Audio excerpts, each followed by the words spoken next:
Friends, नमस्कार। मैं हूं सुधा और आप सभी का स्वागत है आपके अपने यूट्यूब चैनल नॉलेज हब सुधा में।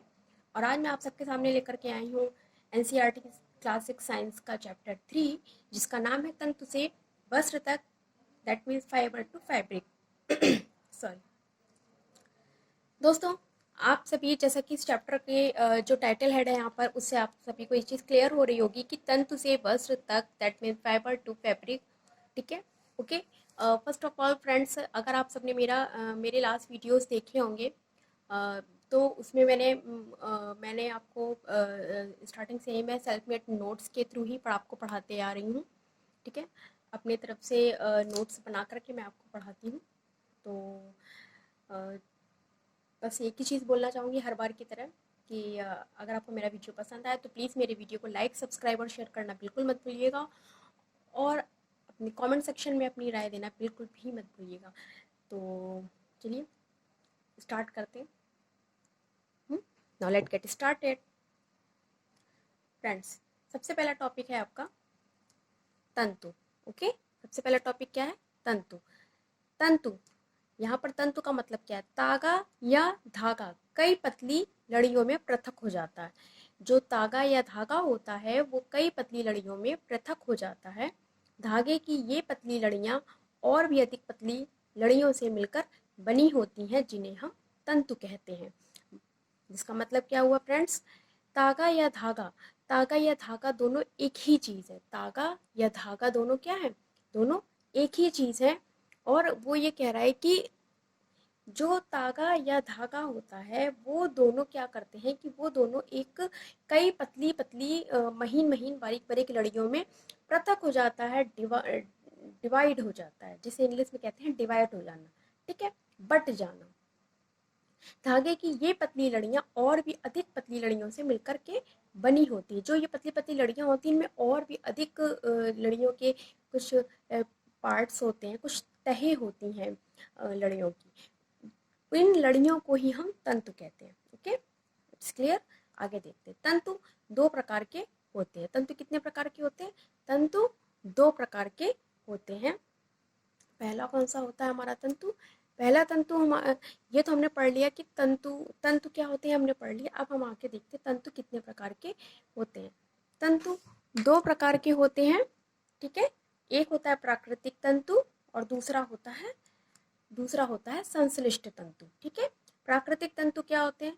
कुछ वस्त्र जैसे सूती, जूट, रेशमी और ऊनी, इन वस्त्रों के तंतु पौधों और जंतुओं से प्राप्त होते हैं। ठीक है, कुछ ऐसे वस्त्र होते हैं जैसे कि सूती कॉटन के वस्त्र होते हैं, जूट के वस्त्र होते हैं, रेशम के वस्त्र होते हैं और ऊनी वस्त्र होते हैं। ये सारे जो वस्त्र होते हैं ये हमें कहाँ से मिलते हैं? इनके जो तंतु होते हैं ये हमें कहाँ से मिलते हैं? इनके जो फाइबर होते हैं ना, फाइबर होते हैं, वो हमें पौधों से और जंतुओं से प्राप्त होते हैं। जैसे पौधों से मिलने वाले कुछ ऐसे होते हैं, रुई और जूट। जो पौधों से हमें प्राप्त होते हैं वो रुई और जूट होते हैं। ठीक है, तंतु। और जो जंतुओं से प्राप्त होते हैं उनमें आता है जैसे ऊन या रेशम। ये हमें तंतु, ये जो हमें इसके जो वस्त्र होते हैं ये हमें जंतुओं से मिलते हैं। और इस प्रकार रुई से बने हुए जो वस्त्र होते हैं, जूट से बने हुए जो वस्त्र होते हैं, वो हमें पौधों से प्राप्त होते हैं। ठीक है, आगे देखते हैं। आगे देखिए, देखिए ऊन भेड़ और बकरी के बड़े हुए बालों को काट कर प्राप्त की जाता है। आप जानते हैं कि जो ऊन है वो हम उसे कहाँ से प्राप्त करते हैं? ऊन को हम कैसे प्राप्त करते हैं? ऊन को भेड़ें आपने देखी होंगी। भेड़ और बकरी के शरीर पे जो जो बाल होते हैं, जो बाल उनके बड़े बड़े बाल होते हैं, उन बालों को काट करके प्राप्त किया जाता है। ठीक है, और ऊन को खरगोश, याक व ऊँट के बालों से भी प्राप्त किया जाता है। रेशमी तंतु रेशमी कीट से प्राप्त किए जाते हैं। ठीक है, आगे देखते हैं। आगे देखते हैं संश्लिष्ट तंतु। दिख रहा है फ्रेंड्स? संश्लिष्ट तंतु हजारों वर्षों तक वस्त्र निर्माण के लिए केवल प्राकृतिक तंतुओं का ही प्रयोग होता था, परंतु पिछले लगभग 100 वर्षों से रासायनिक पदार्थों से तंतुओं का निर्माण किया जा रहा है। मतलब पहले क्या होता था कि जब बहुत ज़्यादा डेवलपमेंट नहीं था, बहुत ज़्यादा विकास नहीं हुआ था, तब जो है प्राकृतिक तंतुओं का ही प्रयोग किया जाता। प्राकृतिक तंतुओं से जो वस्त्र बनते थे उन्हीं का प्रयोग किया जाता था। प्राकृतिक तंतु आपने पढ़ा है अभी भी, रुई, जूट, ऊन, रेशम, ये सारे हमारे प्राकृतिक तंतु हैं। इन्हीं का यूज़ करके हम वस्त्र बनाते थे। पर पिछले कुछ वर्षों से, कुछ 100 वर्षों से रासायनिक पदार्थों से बने तंतुओं का निर्माण तंतुओं से बने वस्त्रों का निर्माण किया जा रहा है, जैसे पॉलिस्टर, नायलॉन, एक्रेलिक, ठीक है ना। आपने देखा होगा पॉलिस्टर के कपड़े आने लगे, नायलॉन के कपड़े आने लगे हैं, ठीक है। तो ये सब हमारे क्या है, ये हमारे रासायनिक जो है पदार्थों से बने हुए ये तंतु हैं, ठीक है। इन्हें हम संश्लिष्ट तंतु कहते हैं। प्राकृतिक वो होते हैं जो नेचुरल होते हैं, जो हमें नेचुरल चीज़ों से मिलते हैं, जैसे पौधों से, जंतुओं से। तो पौधे और जंतु हमारे क्या है, पौधे और जंतु हमारे नेचुरल हो गए। और जो हमारे संश्लिष्ट हो गए वो रासायनिक पदार्थों से हो गए, ठीक है। नेक्स्ट,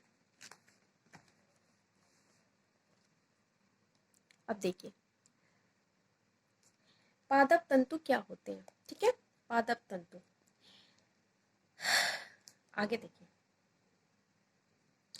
पादप तंतु में आते हैं रुई, और आप रुई आ जाती है, जूट आ जा सॉरी जूट कह रहे हैं, रुई आ गई अभी, जैसे कि आपने यहाँ पीछे पढ़ा है जूट, हाँ ठीक है।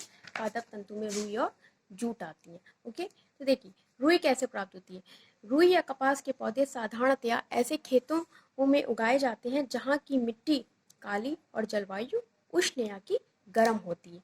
कहना ये चाहता है कि जो रुई होती है, रुई को हम कपास भी कहते हैं, कपास के जो पौधे होते हैं वो साधारणतया ऐसे खेतों में उगाए जाते हैं जहाँ की मिट्टी काली हो और जलवायु गर्म हो।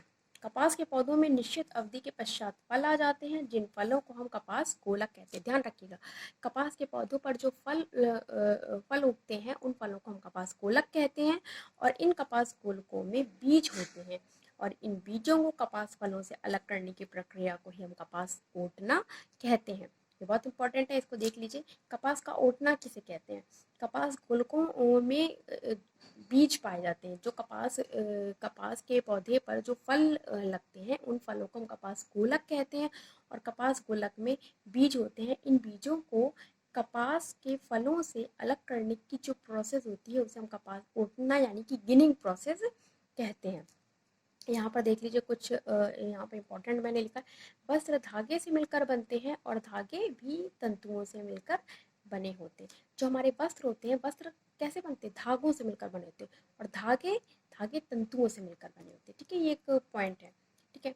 अब देखिए पश्चिम बंगाल, बिहार, असम जैसे भारत के राज्यों में जूट की खेती की जाती है। जूट की खेती कहाँ होती है, पश्चिम बंगाल में होती है, बिहार में होती है, असम में होती है, इन सब जगहों पे होती है।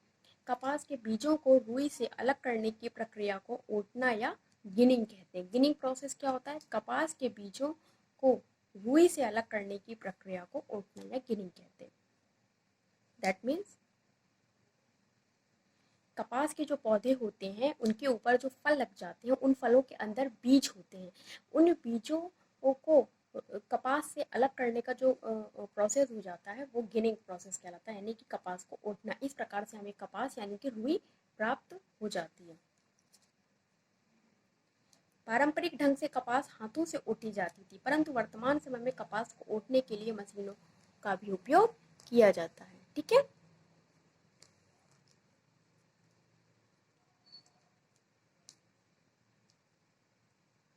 देखिए पारंपरिक ढंग से मतलब पहले ऐसा क्या होता था कि कपास को ओटने के लिए हाथों का उपयोग किया जाता था। ज़्यादा से ज़्यादा कपास यानी कि रुई को हम हाथों से ओटकर पृथक करके प्राप्त करते थे। परंतु वर्तमान समय में क्या हो गया, कपास को प्राप्त करने के लिए, ओटने के लिए हम मशीनों का उपयोग करने लगे हैं, ठीक है। जूट, पटसन या जूट तंतु को पटसन के पौधे के तने से प्राप्त किया जाता है। जो पटसन है, जूट को हम पटसन भी कहते हैं, ठीक है। इन्हें हम पटसन के पौधे के तने से प्राप्त करते हैं। ध्यान रखिएगा, पटसन के पौधे के तने से प्राप्त किया जाता है। भारत में इसकी खेती वर्षा ऋतु में की जाती है। सामान्यतः जूट की फसल को पुष्पावस्था में ही काटा जाता है। जब जूट की फसल पर आप पुष्प यानी कि फूल लग जाते हैं, उसी अवस्था में हम इसे इसकी फसल को काटते हैं।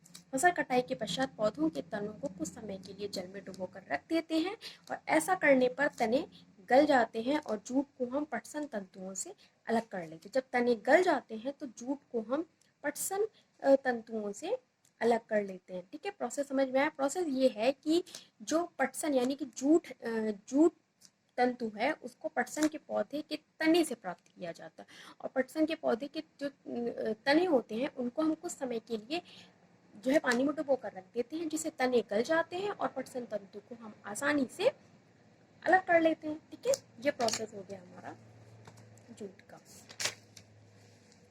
चलिए अब नेक्स्ट में आ जाते हैं कताई, तागा बनाने की प्रक्रिया। तागा बनाने की प्रक्रिया आपकी क्या है? देखिए, कताई, रेशों को हम तंतु भी कहते हैं। तंतुओं से मतलब ये जो कताई है ये तागा बनाने की एक प्रक्रिया है। ठीक है, रेशों से तागा बनाने की प्रक्रिया को हम कताई कहते हैं। इस प्रक्रिया में रुई के एक सिरे से रेशों को खींचकर ऐंठते हैं।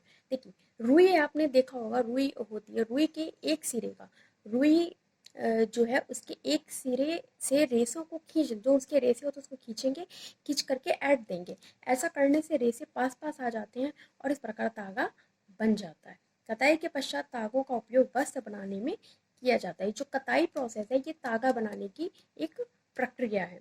ठीक है, तकली, कताई के लिए एक सरल युक्ति हस्त तकवे का उपयोग किया जाता है जिसे हम तकली कहते हैं।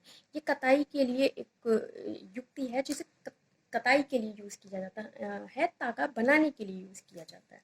चरखा, इस युक्ति का उपयोग हाथ की कताई के लिए किया जाता है। हाथ से जो कताई की जाती है चरखे का उपयोग किया जाता था। आपने सुना होगा चरखे का उपयोग आज से महात्मा गांधी के समय में चरखे का उपयोग ज़्यादा होता था, आज भी होता है बहुत जगह। मतलब उस समय से इस युक्ति का प्रचलन हमारे देश में शुरू हुआ और आज भी बहुत सी जगहों पर हाथ से जहाँ पर कताई की जाती है वहाँ पर इस युक्ति का उपयोग किया जाता है, चरखे का। ठीक है,